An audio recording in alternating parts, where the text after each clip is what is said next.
Hello বন্ধুরা, আজকে বানাবো ভেটকি মাছের পাতুরি। এই যে আমি চলে এলাম কিচেনে। আজকে বানাবো ভেটকি মাছের পাতুরি। এই যে আমি 500 গ্রাম ভেটকি মাছ নিয়েছি।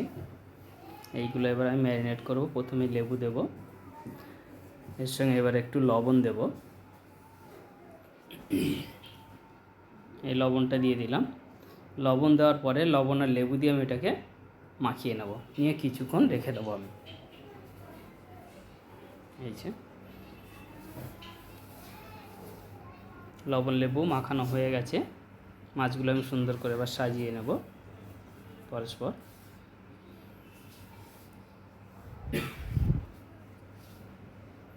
এরপরে এর সঙ্গে আমি দেব কাঁচা লঙ্কা বাটা, যেটা আমি গ্রাইন্ডারে পেস্ট করে রেখেছিলাম।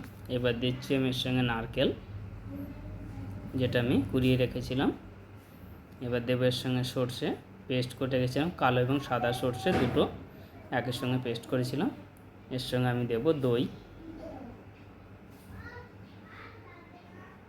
দইটা দিয়ে দিলাম। এর সঙ্গে যোগ করব আমি কাঁচা সরষের তেল। এটা অবশ্যই সরষের তেল ব্যবহার করতে হবে। সুন্দর করে আমি সবগুলো দিয়ে একসঙ্গে ভালো করে মাখিয়ে নেব। দেখুন, ঠিক এইভাবে মাখিয়ে নেব। তারপরে কলা পাতার মধ্যে দিয়ে আমি ঠিক এইভাবে, যেভাবে দেখাচ্ছি এইভাবে পাতাগুলো সব আমি মুড়ে নেব। পাতাগুলো আমি আগে একটু গরম জলে ভিজিয়ে সেঁকে রেখেছি, যাতে ফেটে না যায়। আপনারা অবশ্যই এটা করার আগে হয় পাতাটাকে আগুনে একটু ঝলসে নেবেন, আর নয়তো গরম জলে ফুটিয়ে নেবেন। তারপরে সুতো দিয়ে ঠিক এইভাবে আমি বেঁধে নেব।